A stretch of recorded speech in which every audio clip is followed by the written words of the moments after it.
I don't need to tell anybody what I've done in New York. I started with representing horsemen many, many years ago. And I'm very proud of what we've accomplished in New York in the way of legislative purses and minimum race days. Way back when I first started, I argued the only case in the United States Supreme Court that's a landmark ruling for horsemen's rights. That case has been cited over 1,200 times, not only in horse cases, but in many, many other cases affecting people's rights. I'm very proud of it. Many years ago in this body, there was a dispute where we pushed, myself and John Brennan, for electronic eligibilities. We almost got lynched. And there was valid concern because of the fares, that this would hurt the fares in Ohio specifically. But you've seen what electronic eligibilities have meant to the business. It's very, very important. Years ago, we had a cheetah lawsuit filed against us that the president mentioned today in the executive committee meeting. Some people didn't think that the USTA should spend the money to defend that lawsuit or get involved in track safety or sulky safety for the welfare of our drivers and our horses and the investment of our owners.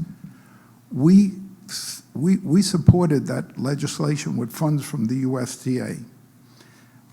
We've also, when the president told me about all these problems with RMTC, he asked me, what is it we could do? And I said, we should do the same thing RMTC did. Make harness racing medication collaborative and come up with rules and regulations that were science-based, not pulled out of the air because people are concerned about optics and only optics. And that is something that I have pursued. There is a question that was raised by some people about a trainer that I had. Let me just say this. I've had 136 horses, at least that's what the USTA says. When I got the bills, I think it was more, over 25 trainers.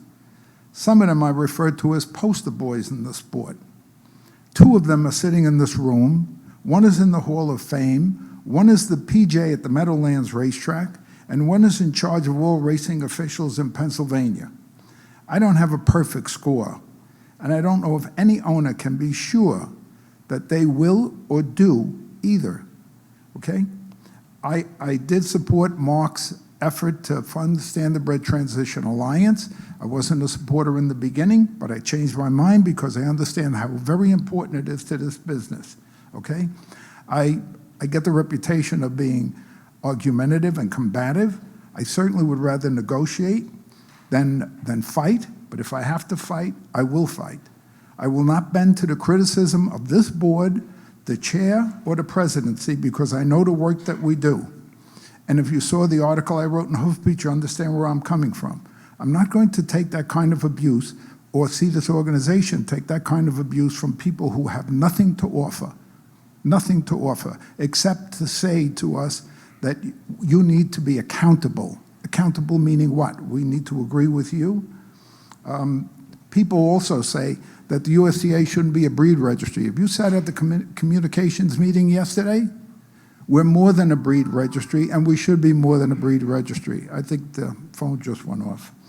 I humbly ask for your support.